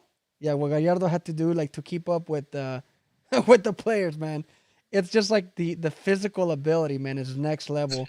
And like our Mexican players just don't have that. They're not remotely close to that. But going back to my point, this is the point that I'm trying to make and that I'm trying to definitely agree with Ramon. At the end of the day, it's all about the money. That's just what it boils down to, right? Well, there's not going to be money if they don't make it to the World Cup. That's my point. And DG Chaser says this, Mexico needs not to qualify for the World Cup. That's why I said that. Look at what happened to the U.S. The U.S. is the perfect example of that. They didn't qualify to the World Cup 4 years ago. And look at what's happening now. Well, yeah. But, right? I mean, like, let's think about it. They didn't qualify. We were there the day that they didn't qualify. And the world fell apart. Like, one of the best segments in soccer history took place that day because the U.S. did not qualify to the World Cup. And Mexico, I think that they're going to qualify, right? And I think that, again, all is going to be forgiven. But if they don't go, if they lose out on that money, man, it becomes a shitstorm, dude. And that's what needs to happen. We need to have a hurricane. We need to have like the floods. We need to have the tornadoes. Everything happens if Mexico does not qualify to the World Cup. So, Ramon, thanks for the insight, man. Thanks for your thoughts. I think that a lot of what you say is very valid. Now, before I let you go, I want to wrap things up with you by asking you, what do you expect to see in the next couple of games that Mexico has? We counted them. It's a total of 7 games remaining, so obviously there's still a lot to be played. But what do you expect from Mexico in the next couple of games? So they have that game in Austin coming up, so I expect a lot of Liga MX players to be called up. But I think, honestly, I think Tata just needs to let his pride aside. Call the players that are in form, call the best players for Mexico, have an actual game plan. Like you watch the game right now, like what are they playing? Like I really don't know what they're doing. Are they going through the wings? Are they playing through Raul Jimenez? Like there's no game plan. And I think that's the one thing that Tata Martino really needs to, let the players know, like, this is what we're going to do and this is what we need to work on, and have a clear, style of play. Right now, they're just chucking the ball and hoping they get a rebound and then score. And so that's what I really want to see. Obviously, I think, honestly, even bringing Chicharito back as a third striker would be something that would bring up the morale of the team and just kind of give them that confidence, and Arteaga having him back, someone like Lainez that can make, some, disruptions on the wings. Those type of guys is what we need. Not a Tecatito that's out of shape. Not a Gallardo that's not even hasn't played good in like 2 years. That's what I mean. Like, we just need to kind of give these guys a chance and let them, do their thing. All right, Ramon. Well, thank you very much for joining us once again. For those of you guys that are still watching the game, if you guys want to jump on Zoom, we'll send the link out there so you guys can actually just click and join us. It's very simple. You don't have to turn your camera on. Just, click and join us. That's Don Ramon Chavez, ETO contributor here for many years, and our good now Mr. Inside Scoop, Ramon Chavez. Ramon, thank you so much. Se nos fue. Well, he gets the digital clap anyway. All right, Super. I feel like it's crazy, man. Like, watching this back to back 2-0. We gotta like do some research. Oof, that was a nice shot right there. We gotta do some research on World Cup qualification. But before I do that, Limoni points out, look at what happened to Italy. They didn't qualify to the last World Cup. Yeah, like when it happens, man, like they don't do that. I wanted to also look at Canada's last appearance in the World Cup in 1986. So unfortunately for them, they ended up playing in a very, very tough group. They played against the Soviet Union, France, and Hungary. They ended up losing the first game 1-0 against France with Platini. Then they lost to Hungary 2-0. And then finally they lost 2-0 against the Soviet Union. Very tough teams. So, that was that. I think because of those results, they probably ended up like being like, one of the, they were last place of the World Cup. Jason, could you plug me in? I think I disconnected myself potentially. No, I think I'm good. I'm good. So they were in last place of the last World Cup, right? But this team does not look like it's going to be in last place of this upcoming World Cup. I wouldn't be surprised if they could play al 2-por-2 against practically anybody. The U.S., Canada, and Mexico, cuando quiere, right? When they feel like it, they're really good against tough opposition, man. And we've seen a lot of these like CONCACAF teams do a formidable job in the World Cup. Obviously, we saw it in Costa Rica and Brazil, right? Yeah. And I think these players these teams that have like these like top-notch players, man, right? They're not going to bend like over backwards and be like, you know what? Yeah, we're playing against Germany. Let's like, let's like start shaking our little legs. They're going to be like, bring it. and that's why I'm excited about that, Super, because I think that again the region continues to grow, and even if it comes at the expense of Mexico, I have no problem with that whatsoever. It's been fun. I'm really glad that people are continuing to tune in. I think that people are pissed off, but déjenos sus comentarios. Let us know what you think about the game. Let us know what you think about Mexico. What do you think about Canada? What do you think about like the octagonal, the CONCACAF region? Is it just like us? And see, that's why I like us, Super. Like because we're here based in the U.S., we have a different perspective, right? Like when you're in Mexico, like you just have like such a narrow approach, and you're like so narrow-minded because you think like, oh, it's all about Mexico, and like it's so short-sighted, right? But we want to be neutral, and we want to be as objective as possible. Yes, we're still fans, right? But we want to be objective, and we want to be holistic as well about the way that other teams have grown and have become.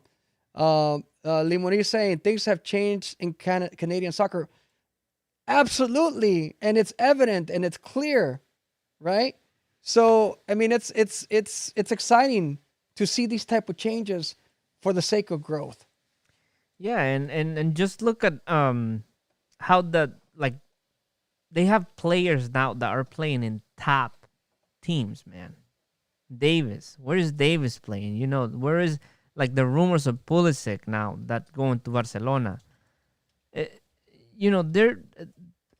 It's just now is when you used to hear Mexico having those type of players, only Mexico, and it's like now is like we're behind. We don't even have those players in big teams, in los grandes. Right. You know, look where Tecatito's playing. Look where Raúl Jimenez is playing. It's a good team, yeah, but there's not a top team, man. No, they're mediocre teams. What's this guy? Johan Vasquez plays in Genoa, dude. Yeah, Chucky. I mean, plays in Napoli's a decent team. Napoli, and it's like, yeah, they're decent. They're historical because they had, Maradona there. But again, it's it's not like the first class teams. Yeah, they're not. It's definitely not a Rafa Marquez or an Hugo Sanchez that they play in the best of the best. Right. Chicharito. I mean, it's not. Luis Perez says Costa Rica, Honduras, and Mexico skipped their generational switch and are paying for it against younger squads. It's true. It's true. Like that obviously makes such a big impact, right? Like, and not only that, but the unwillingness to try new players, right? Like the moment that they get stuck with a player, that's a moneymaker. Because let's be real, dude. At the end of the day, again, it always boils down to money. It boils down to which players selling the most jerseys, right? It's all about the capital, dude. But again, la gallina de los huevos de oro could fall apart if something crazy like not making the World Cup happens. But that's the thing, though. We do have young players that have a lot of talent. And why are they not there? Exactly. Why are they not there? Why are they not given the opportunity? Why do we still have the same jokers playing? It's the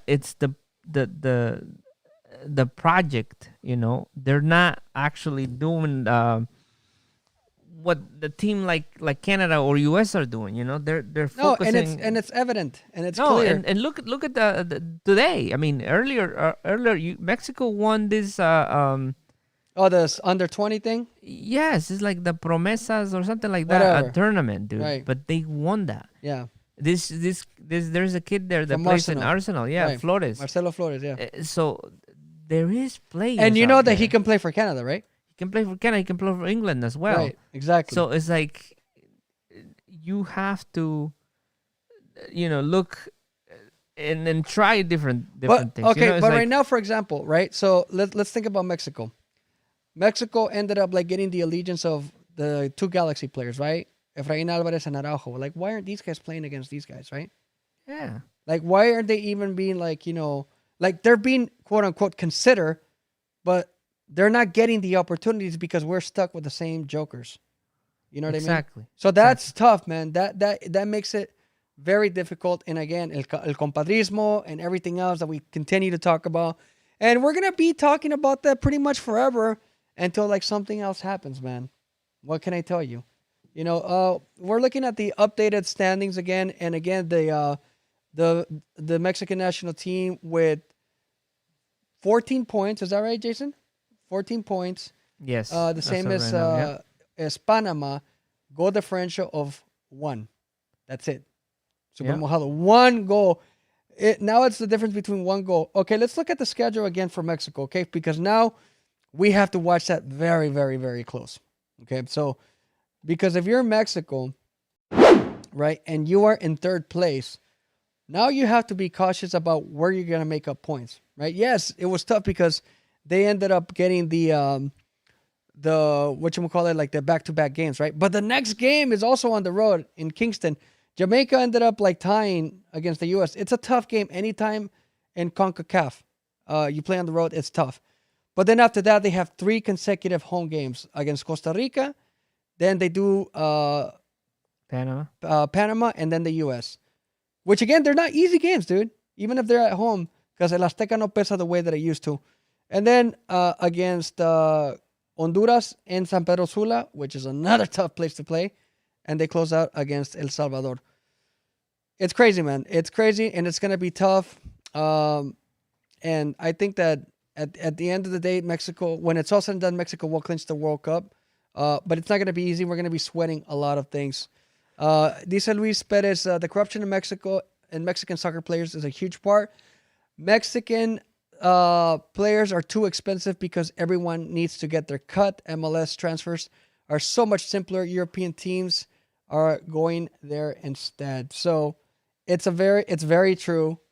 Like what they pay for. Oh, the biggest joke of them all is Rodolfo Pizarro. That like was one of the most catastrophic, one of like the worst deals that we've seen. Like Inter Miami and whatever the hell they paid for Pizarro. It's honestly like it's a joke. The ROI for Pizarro is just it's horrible. I mean, I don't even know if like Pizarro sold jerseys, right? I don't even know like how they're gonna be able to recoup that loss. It was just a really, really bad deal for them, and it's gonna continue to be like look at what Chivas. Look at what happens with Chivas, right? Chivas, every time they try to get a player, right, because they're limited to the whole, only Mexicans. They always ump up the prices, jack up the prices, and everybody else, like Luis Perez just said, everybody wants their cut, dude. Everybody, even we want a cut. Yeah, send it over, guys. Send it over. Even we want to cut. That's the crazy thing, right? So, está canijo porque así no va a crecer el fútbol mexicano. No va a crecer la corrupción y la envidia y todo lo demás. I mean, es lo que le hace que el fútbol mexicano no pueda crecer. That's just the reality, man. Hey, you said it, man, and it's unfortunately, the sad truth. The sad reality, right? Yes. So we're 86 minutes into the game. I mean, this game is pretty much a done deal. There is absolutely no way that Mexico gets a draw here. I don't even see them getting a goal. I'm gonna take a look at the stats really quick just to see, like, what the stats say. But so it's showing that Mexico allegedly has 50. I'll say allegedly, but I don't think that's the case. And if it is, that's even more pathetic. 57% possession compared to 43. The Canadians have 3 corner kicks. Mexico has 4.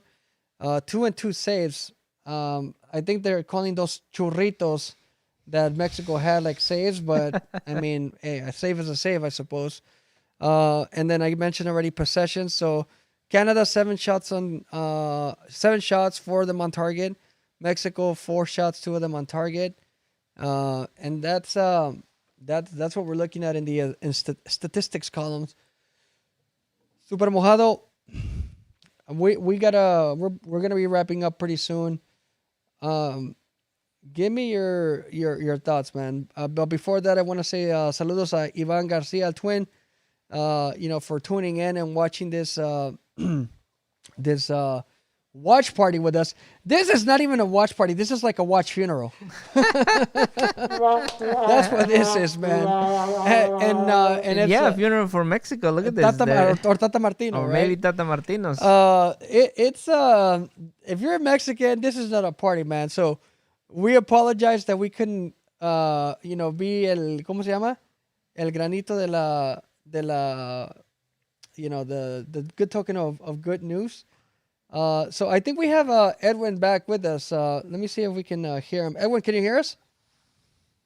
What's up, Joe? Hey, what's up, brother? So what do you got for us, man? Hey, before you guys go cry a little bit outside, out there. No, I just want to point the reality of this team. This starting 11 the Mexico has right now. Mm-hmm. Ochoa has been inconsistent throughout this whole season with America. Has good saves and bad saves. We can see in the reality Andres Guardado is not a starter. Why? Because he barely plays in Betis now. I think age-wise, we're struggling. Same with Herrera. Araujo he's starting some games. Sometimes he goes in the bench, but it's not a game changer player, a defender, a solid defender. You see it. You can see what's happening with Tecatito right now, that he's been put on the bench, not even get called up to the games with Porto because he didn't want to renew his contract. And we got a goal from Mexico. Oh, there's the 2-1. Yeah. 2-1. And you got to see, and now the reality with Hector Herrera, that he barely gets 5 minutes a game every now and then. Yeah. When he plays, even in la Copa de España, Chucky intermitente, igual que en el Napoli. Same thing as in Napoli. He doesn't start few games. He'll start couple. It's a hit or miss with Chucky. Gallardo, it's probably the worst left back I've seen in Liga MX in a long time, and he still gets called up. Cordova has not had a good game with America in a while. Mm-hmm. I mean, honestly, it's lo que dijo is what Jose Ramon said the other day in ESPN, quoting what he said. He sent a message to El Tata and his cuerpo técnico, and I'm going to say it in Spanish because that's so I can say what he said. Dijo, Tata, déjate de dejar influenciar por la televisora de cuarta que tienes atrás de ti. Deja de no llamar al Chicharito solamente porque no le gustó tu manera de entrenar. No dejes afuera a Arteaga por tener a Gallardo, que es el jugador más apestoso que he visto en mi carrera, y deja de influenciarte por esa televisora. I think at the end of the day, shots fired. It is what it is. It's part of all of the old Mexican national team. We always seen this. The same thing what happened with Hugo Sanchez and they said if this was the worst Mexico that you have seen, I think the worst Mexico I've seen was with Sven Goran Eriksson back in the day. Yeah, that's a bad one. I think that was the worst Mexican team I've ever seen. I don't think Tata, after the game with Chile, is gonna continue with the national team. I think his time has come to an end, and we'll see what happens, man. Wow, that's a great insight, Edwin. Thanks so much for that. And everything that he just said right now is valid, man. Everything that Edwin right now just pointed out is extremely valid. And obviously, like everybody's saying, like, the corruption, the influence, el compadrismo, like you can name so many things, right? The best players not being available, not performing, not, being called up. And it's just nuts. Limoni's telling us here the Canadian Soccer Federation made sure that this game was played in Edmonton and not in Toronto, because in Toronto there would mostly be Mexican supporters. Big Mexican community here in Toronto. So saludos a Limoni, obviously watching us from Toronto in Canada. And talk about the federations taking care of their team, right? And that's what the Mexican national team, they're like full of dollar signs. Yes. know? Yeah. That's what they give. That's what they care about. Dollars. They don't care about anything else. Did they just score? Yeah, they scored. Oh Did they score? man. No, they didn't. No, they didn't. No, they didn't. That looked like that almost went in. That was close. But anyways, I don't know what's going on, man. Like, it's hard to see, dude. Like, there's all kinds of like action going on. These last 2 minutes are gonna be pretty wild. But even then, dude, like, even if they were to get a draw, which it's unlikely, I would find it like hard to forgive the performance, because the performance is not just for the last. You don't play hard. You don't play con huevos like the last 5 minutes of the game when you have your backs against the wall. You know, you have to play good the entire time. And today that was not the case, man. That was not the case. Super Mojado. oh man, was just a cold night. I know. I keep saying that, man. Cold night, and hey, Tata Martino's gonna have to give us a lot of answers. A lot, yeah. It's going to be a very, very long couple of weeks for Tata Martino. Yeah. So when is that game against Chile? Next month, I Is the next- believe. Yes. So What are they saying, that this ball went in? Oh no, that didn't go in.